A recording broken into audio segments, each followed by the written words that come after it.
What's up, Richard? Tim is here. Now, 2025 saw lots of really good fresh faces making their breakthrough film performances. Now, I'm also going to do a separate video talk about my favorite TV male performances, my favorite breakthrough breakthrough female, breakthrough TV female, breakthrough film females, and breakthrough TV males of the year as well. So keep your eye out for those videos. But lots of really cool actors that came out. That pretty much majority of them came out of nowhere here. So here is my official top 10 favorite breakthrough film actors of the year. Number 10 is Jacob. I could not really good at pronouncing his name too well. Jacob B. Jupe for Hamnet. Now here, of course, he plays the role of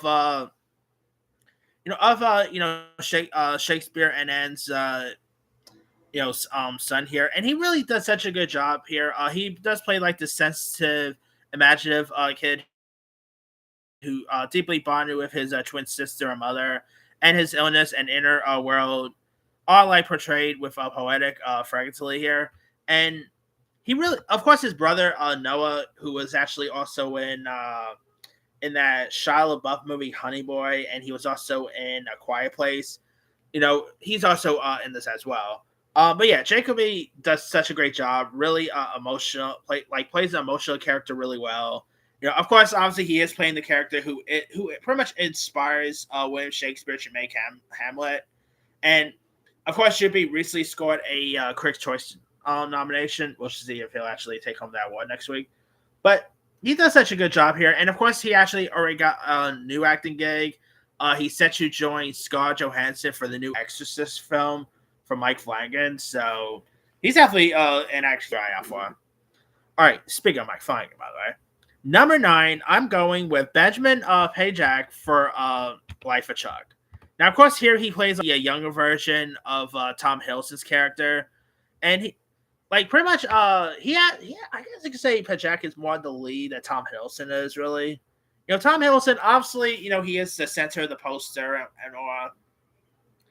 But when you see the movie, it's actually more of like the younger version of Tom Hiddleston's Charlie Katz's character more than Tom Hiddleston's, really. And I thought Pajak really does such a good job playing the younger Tom Hiddleston. And you do got Jacob Tremblay, who also comes on board playing like the other older version, more of the high schooler type version here. But obviously, Jacob Tremblay already had a breakout performance, which was Room.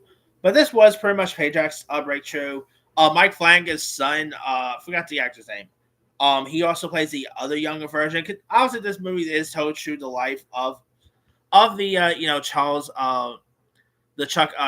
Charles Krantz character, and a really decent performance, say the least. And yeah, he really carried this film pretty well. All right, number 8 is Jonah Rand Phillips for Bring Her Back. Now, of course, Bring Her Back, was directed by the same directors who gave us Talk to Me, and this kid was creepy. I mean, obviously it's not his fault because his foster mother was very unbearing and not really the best person there. I mean, Sally Hawkins, excellent performance. Talk about I literally never seen Sally Hawkins play a role like that before, to be honest.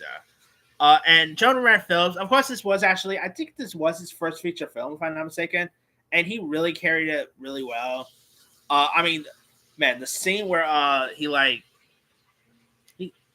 the scene where he messes up his teeth is really, it's one of the most intense moments you'll have with the film this year. And yeah, it's a really good performance here. If you guys haven't seen it, definitely give it a go. All right. Coming in at number 7, I'm going with A$AP Rocky for both Highest to Lowest and If I Had Legs, I'd Kick You. A$AP Rocky already had acting gigs before, he appeared in the movie Dope. But I feel like this was a really good year for A$AP Rocky. With his performances in Highest to Lowest, pretty much plays like this rapper who ends up kidnapping Denzel's son here. And wants a ransom and all. And A$AP Rocky is great. I mean, sometimes there always be trying these musicians who try their hands at acting. Doesn't always work out great. I mean, they're also really good rappers who have branched out into the acting business. Whether you talk about going all the way back to Tupac with Juice, going all the way back to Ice Cube. Snoop Dogg has tried his hand at acting. Sometimes it works, sometimes not with him. But ASAP Rocky does such a good job in both films here. Of course, with If I Had Legs, I'd Kick You. He plays like this radical man responds to grief, and pretty much like plays, I guess you could say, Rose Burns' character's landlord or neighbor, if you will. But I think he's actually probably more better in Highest to Lowest than If I Had Legs I Kick You, but he was great in both of them. Like, I kid you not, I think there could have been an opportunity that ASAP Rocky should have gotten some award recognition. He actually did got a Gotham Award nomination for Highest to Lowest, but that's really all from what I know. All right, number 6 is Ben Wang for both Karate Kid Legends and The Long Walk. I mean, this kid is someone to keep your eye out for. Of course, he has some other stuff coming out too, like he's in the new Hunger Games, Sunrise on the Reaping. And I've seen him in stuff beforehand. Like he of course appeared in the Mean Girls musical film that came out in 2024. He also appeared in American Born Chinese. But it was really Karate Kid Legends that really put him on the map, really. The same way that the original Karate Kid put Ralph Macchio on the map. And I thought Ben Wang did a really wonderful job. And, of course, he was great in The Long Walk, which is directed by Francis Lawrence, who, of course, again, Wang is in his next film, Hunger Games, Sunrise on the Reaping. But, yeah, this kid is someone to keep your eye out for perfectly. Like, even if you did not like Karate Kid Legends, even people who did not like the movie would admit that Ben Wang was a redeeming quality for it. And he was great in both films there. All right, number 5 is 28 years later. It's 28 years later. Now, I should say Alfred Williams for 28 years later. I mean, this kid is, of course, he was actually more the lead in this. Like, you would have expected maybe someone like Aaron Taylor Johnson should be the lead, or even Ray Fiennes, Jodie Comer. Nope, it was really Alfred Williams who actually was the main lead in this, and I think he did a great job. Of course, playing the alert teen survivor, playing like Aaron Taylor Johnson's son, like the father-son dynamic chemistry was pretty decent. Obviously, his chemistry with his on-screen mother, played by Jodie Comer, was great. It's such a good one. I mean, wonderful performance here. Really. Obviously, his next film is 28 years later, The Bone Temple, and I'm guessing part 3 as well. I'm hoping we'll see him in more stuff outside 28 years later, because he definitely has some acting talents right there. All right. Coming in at number 4 is Damasus Idris for F1. Now, of course, obviously, he is more best known for Snowfall fame, but F1 was really the one that really put him on the map for mainstream audiences. Because not many people probably ever really seen Snowfall. Like, I have seen episodes here and there. I haven't really seen the last few seasons. I actually quite like why I saw Snowfall. Never really got back on that train. But, Damasus Idris, who, by the way, lots of people think he should be the new Black Panther, which I could kind of see that really well here. But I really thought he did a great job, playing like Joshua Pierce, who's a hotshot rookie who drives who tries to become Sonny's, main rival here. And the chemistry, like the back and forth chemistry with Brad Pitt and Damasus Idris was great.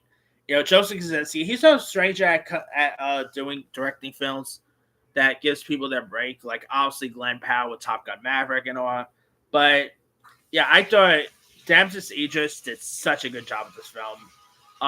He's really incredible here and really makes me want to see what else he could do out next. All right. Coming in at number 3 is Miles Catan for Sinners. Now, obviously, this whole movie is Michael B. Jordan's film, but this movie probably wouldn't work if it wasn't for Miles Catan's performance as Preacher Boy, who is, of course, Smoke and Stax's cousin, who's like an aspiring blues musician. And the guy who plays the older version of Preacher Boy, Buddy Guy, obviously a really popular jazz musician. It was cool seeing him pop up there. But yeah, Miles Catan, I thought he did a great job here. His chemistry with Michael B. Jordan was great. He definitely had some really decent music moments as well. I never really seen this kid in anything beforehand, and he actually did got a Critics' Choice Award nomination. We'll see if he'll win or not. But yeah, I thought Miles Catan was great, and I'm really curious to see what else he'll do next. All right, number 2 is Kerry Christopher for Weapons. Kerry Christopher, because with this movie, you'll actually think the likes of Julia Garner will be the lead. You'll think Josh Brolin will be the lead, and on. Nope, it is really his story, really. If you watch the film here, playing Alex Lilly, who's the only child from Justine's class who did not disappear, and it follows the case of the 7 kids who from the same classroom who mysteriously run away on the same night at the same time, and the moments that the kid has to go through in this, like actually feeding his parents Campbell soup, pretty interesting there. I mean, he really does such a good job throughout. Wonderful performance. I mean, Amy Madigan was great, obviously, but man, this movie probably wouldn't work if it was for Kerry Christopher. And if I'm not mistaken, I believe he's also in the upcoming Lanterns. If I'm not mistaken, I could be wrong there. So he's definitely going to be someone to keep your eye out for. And my number one favorite is obviously David Cornsworth for Superman. Now he's already had ventured into films before. Like obviously he appeared in the movie Pearl. On the TV front, obviously the show Hollywood and stuff. But it was really Superman that gave him his big break. That really made him shine. And I'm not gonna lie, I know I'm gonna lots of the Zack Snyder bros are gonna feel this the wrong way. I'm just saying now, David Cornsworth is a better Superman than Henry Cavill. Sorry, I know the Snyder Bros are gonna come at me for that one, but I really quite thought David Cornsworth was a better Superman. Definitely perfect for the James Gunn era Superman. He does such a good job here.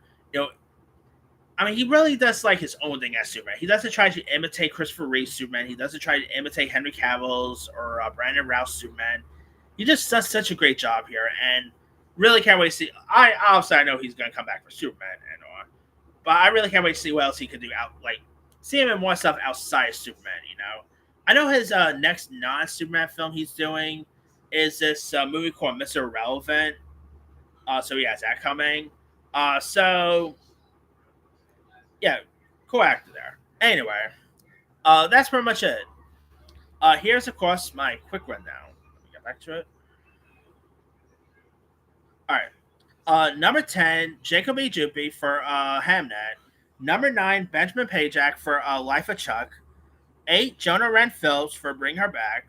7, ASAP Rocky for Highest to Lowest and If I Had Legs, I'd Kick You. 6, Ben Wang for Karate Kid Legends and The Long Walk. 5, Alfie Williams for 28 Years Later. 4, Dempsey Idris for F1. 3, Miles Catan for Sinners. 2, Kerry Christopher for Weapons. And number 1, David Cornsworth for Superman. Now, there's a couple of others I probably left off on the list, but let me let you guys. What are some of your who are some of your favorite breakthrough film performances? Like some of your favorite breakthrough film actors of the year. Drop comments below. Don't forget to like, subscribe, hit that bell for notification. This is Hibisire.